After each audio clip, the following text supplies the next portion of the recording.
अस्सलाम वालेकुम, welcome back. और उम्मीद करता हूँ तमाम दोस्त खैरियत के साथ होंगे, अच्छी सेहत के साथ होंगे जनाब। तो आज का व्लॉग जो है हम शुरू करते हैं। आज बेसिकली हम देखेंगे कि किस तरह से जो आपका जो है एक जॉब पे जो आपको एक वीज़ा आपको ऑफ़र होता है वो किस तरह से कन्वर्ट होता है आपके ग्रीन कार्ड या फिर आपका परमानेंट रेजिडेंट में। आज हम डिस्कस करेंगे EB2 EB3 को कि किस तरह से आप उसको कन्वर्ट कर सकते हैं या वो कैसे होता है, उसका क्या प्रोसीजर होता है, और जो एम्प्लॉयर वो किस तरह से करता है आपका जो वो स्टेटस है उसको परमानेंट रेजिडेंट के अंदर या फिर ग्रीन कार्ड के अंदर किस तरह से कन्वर्ट होता है और उसको क्या क्या स्टेप्स करने पड़ते हैं। और उस स्टेप्स जब कंप्लीट होते हैं तो फिर जाके वो आपका स्टेटस किस तरह से परमानेंट रेजिडेंट में कन्वर्ट होगा। तो लेट्स स्टार्ट जनाब।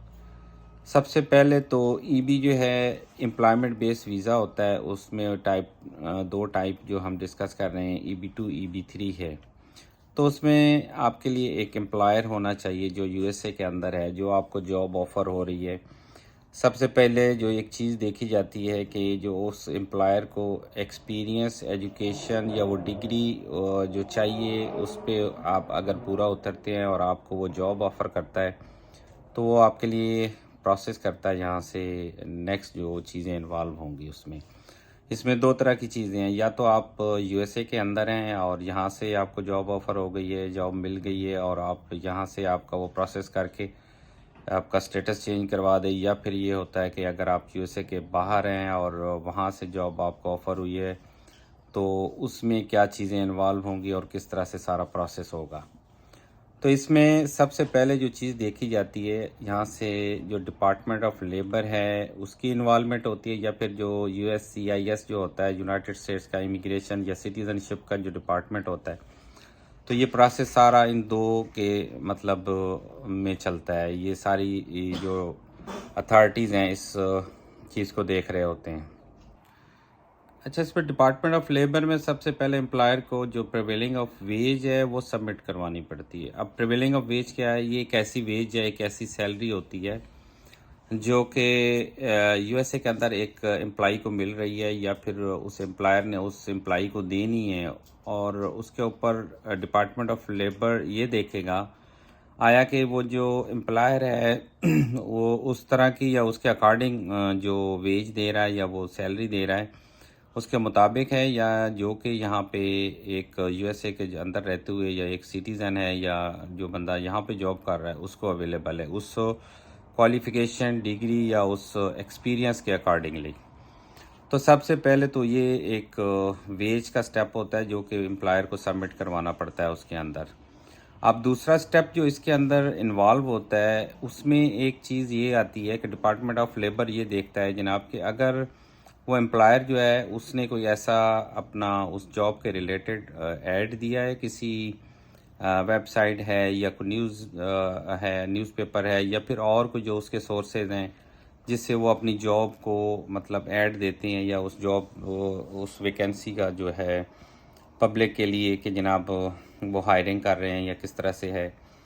तो डिपार्टमेंट ऑफ लेबर ये देखेगा कि आया कि उसने इस तरह का कोई ऐड दिया है और यहाँ पे कितने लोगों की जो है एप्लीकेशन या जो चीज़ें सबमिट हुई हैं, और उन लोगों को इन्होंने अगर एम्प्लॉयर ने बुलाया है तो उसमें इंटरव्यू किया है तो वाकई कि उसको उस क्वालिफ़िकेशन या उस एक्सपीरियंस का बंदा नहीं मिला, तो जिसकी वजह से ये जो है फ़ॉरेन जो एक कैंडिडेट है या वहाँ पे यूएसए के अंदर या बाहर जो एक फ़ॉरेन से अगर ये कैंडिडेट को ये कंसिडर कर रहा है तो उसको उस एक्सपीरियंस के अकॉर्डिंग कर रहा है या उन चीज़ों के जो उसको वहाँ पे अवेलेबल नहीं हुई।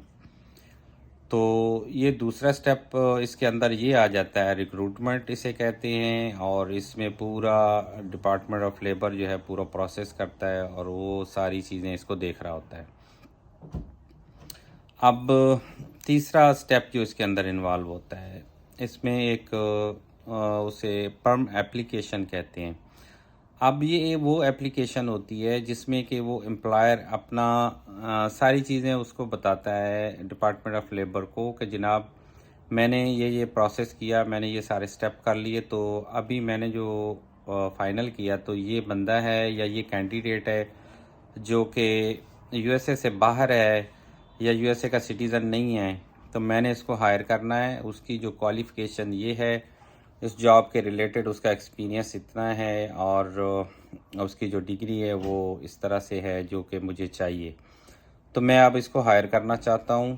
तो मुझे मतलब जो है नेक्स्ट स्टेप या इसकी परमिशन दी जाए, जो कि आगे उसके रिगार्डिंग जो कोई प्रोसीजर हो सकता है, तो वो सारी चीज़ें, वो पूरी डिटेल जो है डिपार्टमेंट ऑफ लेबर के अंदर जो है ना वो सबमिट करता है।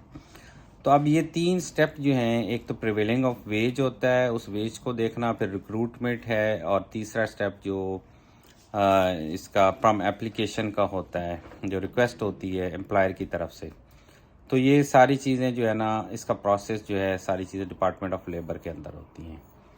अब 2 स्टेप्स जो आगे वाली 2 चीज़ें हैं, उसका क्या होता है कि यूएससीआईएस जो होता है, यूनाइटेड स्टेट्स का जो डिपार्टमेंट ऑफ जो सिटीज़नशिप और इमिग्रेशन का जो होता है, वो उन बाकी चीज़ों को वो प्रोसेस करता है। तो उसमें एक तो एम्प्लॉयर को एक चीज़ सबमिट करनी पड़ती है, जिसे उसे आप कह सकते हैं एक ऐसी पिटीशन होती है या वो चीज़ दायर करनी पड़ती है जिसे I-140 कहते हैं, फॉर्म I-140। तो वो क्या होता है जनाब कि वो एक ऐसी रिक्वेस्ट होती है कि जो इमिग्रेशन का डिपार्टमेंट देखेगा सिटीज़नशिप का, कि जो कि एम्प्लॉयर की तरफ से होती है, कि वो ये एक अपॉर्चुनिटी देना चाह रहा है उस एम्प्लॉय को, उस जो उसने हायर किया बंदा, कि वो उसकी रिक्वेस्ट होती है कि जनाब इसको स्टेटस दिया जाए कि ये यहाँ पे यूएसए के अंदर एज ए परमानेंट रेजिडेंट या फिर ग्रीन कार्ड के जो है वो उसको वो ऑफ़र करना चाह रहा है। तो उसके ऊपर जो प्रोसेस होगा ना वो इसमें देखा जाता है।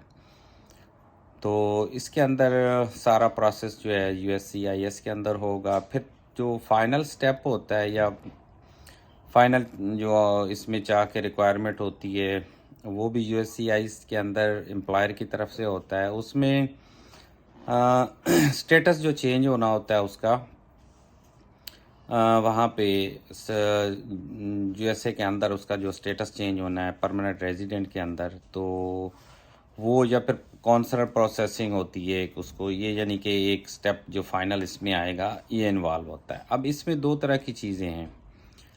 इसमें देखा ये जाता है कि आया जो एम्प्लॉई है वो यूएसए के अंदर रह रहा है, तो उसका सारा प्रोसेस हो के सारी जो डॉक्यूमेंटेशन है वो सारी चीज़ें सबमिट होती हैं और वो सारा प्रोसेस कंप्लीट होता है। तो वो इजी होता है एज़ कम्पेयर टू जो कि प्रोसेस जो कि यूएसए से बाहर बंदा बैठा होगा उसके अगर कंपेयर करें तो उसमें क्या होगा जनाब कि उसमें सारा प्रोसेस वो यूएससीआईएस उसके ऊपर करेगा, और जब जो फाइनल होगा तो उसको स्टेटस एक मिल जाएगा जनाब परमानेंट रेजिडेंट का। या फिर जो कॉन्सुलर प्रोसेसिंग होती है वो ये होती है जनाब कि जब एक बंदा यूएसए के बाहर बैठा हुआ है और वो हायर हो गया है और उसको एम्प्लॉयमेंट या जॉब मिल गई है और एम्प्लॉयर की तरफ से रिक्वेस्ट गई थी, तो जो उनके कंट्री के अंदर जो कॉन्सुलर के ऑफिसेज होते हैं, मतलब इमिग्रेशन का वो सारा, तो उसके थ्रू वो आएगा और वहाँ पे उसका बाकायदा इंटरव्यू होगा, सारे डॉक्यूमेंट्स वगैरह सारी चीज़ें जांच पड़ताल होगी, सारा कुछ होगा। और उसमें जाके अगर तो उसका अप्रूवल उसको मिल जाती है और वो फाइनल हो जाता है, तो फिर उसके बाद जाके उसका स्टेटस जो है वो चेंज होगा और वो यहाँ पे इंटर हो सकता है यूएसए के अंदर एज ए परमानेंट रेजिडेंट या फिर ग्रीन कार्ड होल्डर के तौर के ऊपर। तो ये प्रोसेस जो है थोड़ा सा टाइम टेकिंग होती हैं, 1 साल पे चला गया, 2 साल पे चला गया, इस तरह से होती हैं कुछ चीज़ें। तो जनाब ये वाली चीज़ें हैं, इसमें आप जॉब के ऊपर जो है किस तरह से ग्रीन कार्ड ले सकते हो या फिर आपका स्टेटस जो है वो किस तरह से परमानेंट रेजिडेंट के अंदर चेंज होता है। तो ये सारे स्टेप्स जो हैं इसमें इन्वॉल्व होते हैं, 5 स्टेप्स। अगर ये कंप्लीट होंगे तो फिर जाके जनाब आपका स्टेटस जो है ना वो चेंज होगा। और इसमें एम्प्लॉयर बाउंड होता है कि वो आपको उस तरह से जो एक सैलरी जो यहाँ पे यूएसए के अंदर एक एम्प्लॉई लेता है, तो उसके अकॉर्डिंगली वो आपको सैलरी देनी पड़ेगी उसको। और उसमें मिसाल के तौर पे अगर आप देखें कि अगर कोई एक बंदा 70,000 या 80,000 डॉलर पर ईयर ले रहा है यहाँ यूएसए के अंदर रहते हुए, तो वही वाली सैलरी उसको ऑफ़र करनी पड़ेगी कि जो बंदा बाहर से वो हायर कर रहा है।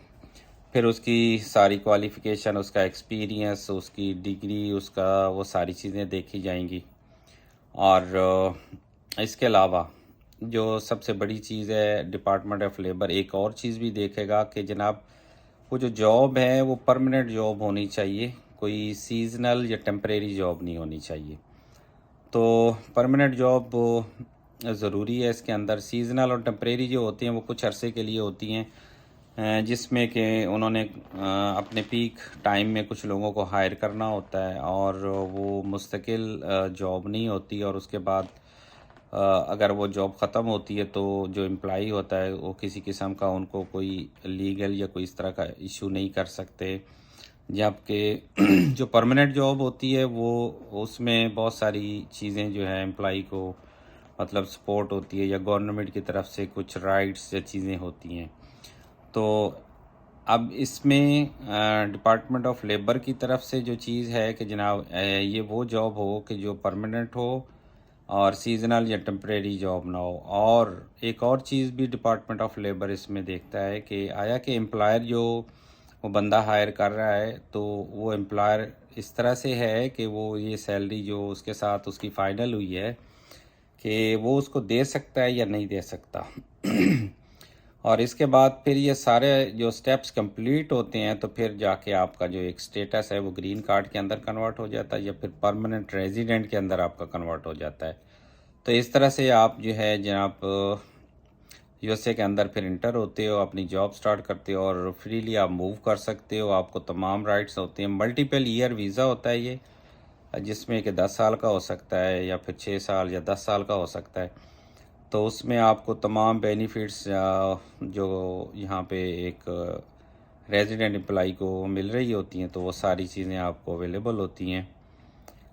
तो ये आज का जनाब एक छोटा सा व्लॉग जिसमें कि कैसे आपका जो ग्रीन कार्ड है आपको मिलेगा या फिर कैसे आपका स्टेटस चेंज होगा। तो होपफुली मैंने कोशिश की है कि कुछ मैं सिंपल वे में इसको मैं आपको बता सकूं, तो आपको इसमें काफ़ी अंडरस्टैंडिंग हो गई होगी। जो कुछ लोगों के कमेंट्स थे या कोई क्वेश्चन था, तो उम्मीद करता हूँ जनाब आज का ये व्लॉग आपको पसंद आएगा।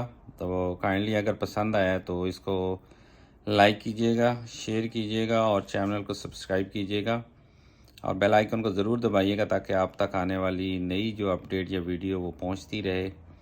और अपने कमेंट्स कीजिएगा और अपना बहुत सारा ख्याल रखिएगा, दुआओं में याद रखिएगा।